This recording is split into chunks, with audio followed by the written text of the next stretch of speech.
தலைமறைவாகி வெளிநாடுகளில் இருக்கும் 23 ஒழுங்கமைக்கப்பட்ட குற்றவாளிகளும் அவர்களுக்கு உதவிய அரசியல்வாதிகளும் இவள்தான் அம்பலப்படுத்திய ஆனந்த விஜயபால. இசாரா செவ்வந்திக்கு வந்த பிறந்தநாள் கேக்கில் கலந்து கொடுக்கப்பட்டது விஷம். அனுப்பியது யார் தெரியுமா? இசாரா செவ்வந்தியின் புதிய வங்கிக் கணக்குகளும் கண்டுபிடிப்பு.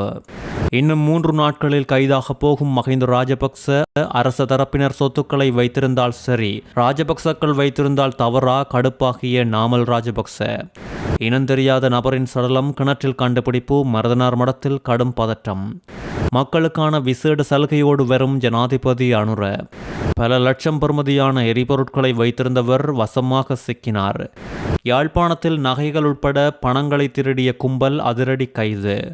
செய்திகளை தொடர்ச்சியாக தெரிந்து கொள்ள நியூஸ் ஃபர்ஸ்ட் அப்டேட் சேனலை சப்ஸ்கிரைப் செய்யுங்கள். போதைப்பொருள் கடத்தலில் ஈடுபடும் 23 ஒழுங்கமைக்கப்பட்ட குற்றவாளிகள் அடையாளம் காணப்பட்டுள்ளதோடு இந்த கடத்தல்காரர்கள் அனைவரும் தற்போது வெளிநாடுகளில் தலைமறைவாகி உள்ளதாகவும் இவர்களுக்கு தொடர்ச்சியாக பல அரசியல்வாதிகள் ஆதரவுகளை வழங்கியுள்ளதாகவும் பொதுமக்கள் பாதுகாப்பு அமைச்சர் ஆனந்த விஜயபால வெளிப்படுத்தியுள்ளார். இவர்களை கைது செய்வதற்கு போலீசார் தொடர்ச்சியாக பல்வேறு நடவடிக்கைகளை எடுத்து வருவதாகவும் போதைப்பொருள் கடத்தலில் முதன்மையாக இருப்பது இந்த ஒழுங்கமைக்கப்பட்ட குற்றவாளிகளை என்றும் இவர் தெரியப்படுத்தியுள்ளார். இவர்களில் 23 பேர் இப்பொழுது அடையாளம் காணப்பட்டுள்ளதோடு அத்தனை பேரும் வெளிநாடுகளுக்கு இப்போது சென்றுள்ளனர். இவர்கள் அனைவரும் குறித்து நாங்கள் விரிவாக ஆராய்ந்து வருகின்றோம் என்றும் விரைவில் இவர்கள் தொடர்பில் வெளிப்படையாக தெரியப்படுத்துவோம் என்றும் தெரிவித்துள்ளார்.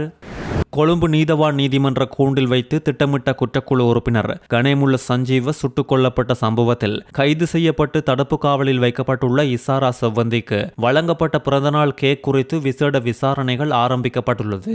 கடந்த 29ஆம் தேதி செவ்வந்தியின் பிறந்தநாளை காரணம் காட்டி கொழும்பு குற்றத்தடுப்பு பிரிவுக்கு கேக் ஒன்று வந்துள்ளது. குறித்த கேக்கில் ஏதேனும் விச ரசாயனங்கள் அல்லது போதைப் பொருள் கலக்கப்பட்டிருக்கலாம் என்று காவல்துறையினர் சந்தேகம் வெளியிட்டுள்ளனர்.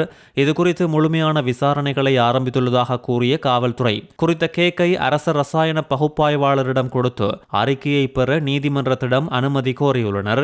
செவ்வந்திக்கு வந்த சந்தேகத்துக்குரிய கேக்கை உடனடியாக அரச ரசாயன பகுப்பாய்வாளரிடம் கொடுக்குமாறு உத்தரவிட்ட மேலதிக நீதவான் இதுகுறித்து விசாரணை அறிக்கையை வேகமாக நீதிமன்றத்தில் சமர்ப்பிக்குமாறு காவல்துறைக்கு கட்டளையிட்டுள்ளார்.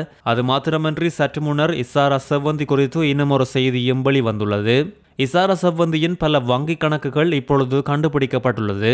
கொழும்பு பிரதான நீதிபதி அசங்க எஸ் போதரகம முன்பு முன்னிலையான கொழும்பு குற்றப்பிரிவு இதனை வெளிப்படுத்தியுள்ளது. புதிதாக கண்டுபிடிக்கப்பட்ட இந்த கணக்குகள் குறித்து அறிக்கை கோருவதற்கும் அவற்றை விசாரிப்பதற்கும் சம்பந்தப்பட்ட வங்கிகளை அனுமதிக்க வேண்டும் என்றும் அங்கு கோரப்பட்டுள்ளது. இந்த விசாரணைகளில் யார் யார் செவ்வந்திக்கு பணம் அனுப்பியவர்கள், எந்தெந்த அரசியல்வாதிகள் இவர்களுடன் கணக்கு வழக்கு தொடர்பில் இருந்தார்கள் என்பதும் தெரியவரும். அரசியலில் சொத்துக்கள் பார்க்கப்படும் விதத்தில் 2 நிலைப்பாடு உள்ளது என்று நாமல் ராஜபக்ச குற்றம் சாட்டியுள்ளார். அரசாங்க பிரமுகர்கள் வசமிருக்கும் சொத்துக்கள் சமூக மூலதனம் என்றும் எதிர்க்கட்சியினருடன் தொடர்புடையவை திருட்டு என்றும் முத்திரை குத்தப்படுவதாக நாமல் ராஜபக்ச குற்றம் சாட்டியுள்ளார். கலனியர் ரஜமக விகாரையில் ஒரு சமய நிகழ்ச்சியில் கலந்து ஊடகங்களுக்கு கருத்து வெளியிட்ட போதே அவர் இதனை தெரிவித்துள்ளார். எதிர்க்கட்சி அரசியல்வாதிகளையும் அரசாங்க ஊழியர்களையும் குறிவைத்து தேர்ந்தெடுக்கப்பட்ட முறையில் சித்தரிக்கப்படும் கருத்துக்களை விமர்சித்த நாமல் அரசாங்கத்தில் உள்ள ஒருவரிடம் சொத்துக்கள் இருந்தால் அது சமூக மூலதனம் என்று கூறுகின்றார்கள். அதே எதிர்க்கட்சியில் உள்ள ஒருவரிடம் இருந்தால் அது திருட்டு என்று சொல்லுகின்றார்கள் என்றும் தெரிவித்துள்ளதோடு நிலக்கரி கொள்முதல் செயல்முறை உள்ளிட்ட தற்போதைய அரசாங்கத்தின் நடவடிக்கைகளில் முறைகேடுகள் நடந்திருப்பதாக குற்றம் சாட்டிய இவர் இத்தகைய முடிவுகளின் நிதி சுமையானது அதிகரித்து வரும் மின்சாரம் மற்றும் எரிபொருள் விலைகள் மூலம் கடைசியில் பொதுமக்கள் மீதே விழுகின்றது என்றும் தெரிவித்துள்ளார். இன்னும் 2 நாட்களில் மஹிந்த ராஜபக்ச தொடர்பான சொத்துக்களின் விவரங்களை சமர்ப்பிக்க வேண்டும் என்று கட்டளையிடப்பட்டுள்ள நிலையில் அப்படி சமர்ப்பிக்கப்படாவிட்டால் மஹிந்த ராஜபக்ச மீது கடும் சட்ட நடவடிக்கை எடுக்கப்படும் என்றும் அரசு தெரிவித்துள்ளதும் குறிப்பிட வேண்டியது.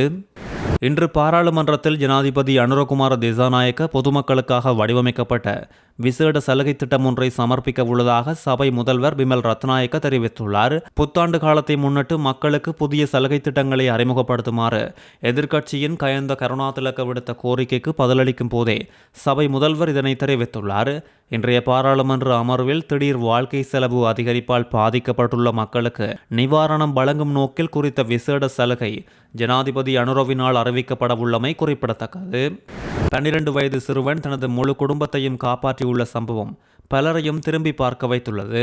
விபத்தில் காயமடைந்த தனது தாய், தந்தை மற்றும் சகோதரியை குறித்த சிறுவன் துணிச்சலோடு செயல்பட்டு காப்பாற்றியுள்ளதோடு ஒரே குடும்பத்தை சேர்ந்த தாய், தந்தை, மகள், மகன் மற்றும் உறவினர் ஒருவர் உட்பட இந்த வேனில் இருந்துள்ள நிலையில் வெளிமடையிலிருந்து நுவரெலியா ஊடாக தவலந்தனை நோக்கி பயணித்து அதிகாலை 1 மணியளவில் ரம்போடை கெரண்டியல பகுதியில் வீதியை விட்டு விலகி குடை சாய்ந்துள்ளது. குறித்த இடத்தில் அடிக்கடி விபத்துக்கள் நடப்பதோடு நள்ளிரவு நேரம் என்பதால் வேன் பள்ளத்தில் விழுந்ததை வீதியால் சென்றவர்கள் யாரும் கவனிக்கவில்லை.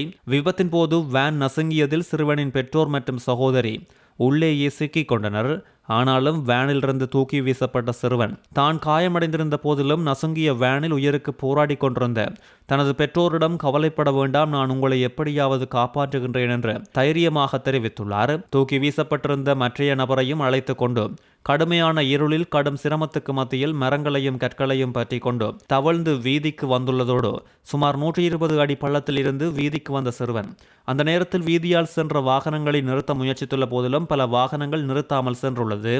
இறுதியாக அந்த வீதியால் வந்த சிறிய ரக லொரி நிறுத்தப்பட்டதோடு அந்த லொரியில் இருந்தவர்களிடம் விபத்து குறித்து சிறுவன் விவரித்ததை அடுத்து அவர்கள் உடனடியாக கொத்மலை போலீசாருக்கும் வைத்தியசாலைக்கும் தகவல் கொடுத்துள்ளனர். மக்களின் உதவியோடு பள்ளத்தில் சிக்கியிருந்தவர்களை மீட்டு வைத்தியசாலையில் அனுமதிப்பதற்கும் அந்த லொரி சாரதி மற்றும் உதவியாளர்கள் பெரும் ஒத்துழைப்பு வழங்கியுள்ளதோடு சிறுவனின் துணிகர செயலை பலரும் பாராட்டி வருகின்றனர். யாழ்ப்பாணம் மருதனார் மடத்தில் உள்ள கிணறு ஒன்றில் இனம் தெரியாத நபர் ஒருவரது சடலம் இன்று கண்டெடுக்கப்பட்டுள்ளது. மருதனார் மடம் பகுதியில் உள்ள தனியார் பண்ணை வளாகத்தில் உள்ள கிணற்றிலேயே இவ்வாறு சடலம் இனங்காணப்பட்டுள்ளது. குறித்த நபரின் மோட்டார் சைக்கிளும் கிணற்றுக்கு அருகாமையில் நிறுத்தி வைக்கப்பட்டுள்ளதோடு சுன்னாகம் போலீசார் இது குறித்து விசாரணைகளை மேற்கொண்டு வருவதோடு சடலத்தை அடையாளம் காட்ட உதவுமாறு போலீசார் மக்களிடம் கோரிக்கை விடுத்துள்ளனர். அம்பாறை மாவட்டம் கல்முனை போலீஸ் பிரிவுக்குட்பட்ட புறநகர் பகுதியில் உள்ள வீட்டின் களஞ்சிய சாலையில் சூட்சுமமான முறையில் பதுக்கி வைக்கப்பட்டிருந்த பெருந்தொகை டீசல் எரிபொருளை கல்முனை தலைமையக போலீசார் இன்று மீட்டுள்ளனர். மாவட்ட குற்றத்தடுப்பு பிரிவினருக்கு வந்த ரகசிய தகவலுக்கு அமைய கல்முனை தலைமையக போலீஸ் நிலைய பொறுப்பதிகாரியின் வழிகாட்டலில் குறித்த சுற்றி வளைப்பு முன்னெடுக்கப்பட்டுள்ளது. குறித்த களஞ்சிய சாலையில் 22 பீப்பாய்களில் மறைத்து வைக்கப்பட்டிருந்த 4620 லிட்டர் டீசல் மீட்கப்பட்டதோடு மீட்கப்பட்ட எரிபொருளின் மொத்த பெறுமதி 17,64,840 ரூபாவென மதிப்பிடப்பட்டுள்ளது. துபாயில் இருந்து படுக்கை விரிப்புகள் என பொய்யாக அடையாளப்படுத்தப்பட்டு சட்டவிரோதமான முறையில் நாட்டுக்குள் இறக்குமதி செய்யப்பட்ட 33,80,000 வெளிநாட்டு சிகரெட்டுகளை இலங்கை சுங்கப்பிரிவினர் கைப்பற்றியுள்ளனர். கடந்த நவம்பர் மாதம் துபாயில் இருந்து இலங்கைக்கு கொண்டுவரப்பட்ட சந்தேகத்துக்கிடமான கொள்கலன் ஒன்றை சுங்கப்பிரிவினர் அண்மையில் விசேட சோதனைக்கு உட்படுத்திய போதே இவ்வளவு பெரிய அளவிலான சிகரெட் தொகை பிடிபட்டுள்ளது. இறக்குமதி ஆவணங்களில் குறித்த கொள்கலனில் படுக்கை விரிப்புகள் உள்ளதாக பொய்யாக குறிப்பிடப்பட்டிருந்தது. சுங்க வரி மற்றும் சோதனைகளில் இருந்து தப்பிப்பதற்காகவே இவ்வாறான திட்டமிட்ட ஏமாற்று வேலையில் கடத்தல்காரர்கள் ஈடுபட்டுள்ளமை விசாரணைகளில் தெரிய வந்துள்ளதோடு கைப்பற்றப்பட்ட சிகரெட்டுகளின் மொத்த பெறுமதி 50,70,00,000 ரூபாய் என சுங்கப்பிரிவினர் மதிப்பிட்டுள்ளனர். இந்த சட்டவிரோத இறக்குமதியால் அரசாங்கத்துக்கு சேர வேண்டிய 40 கோடி ரூபாய் வரி வருமானம் இழக்கப்பட்டுள்ளது என்றும் அவர்கள் தெரிவித்துள்ளனர்.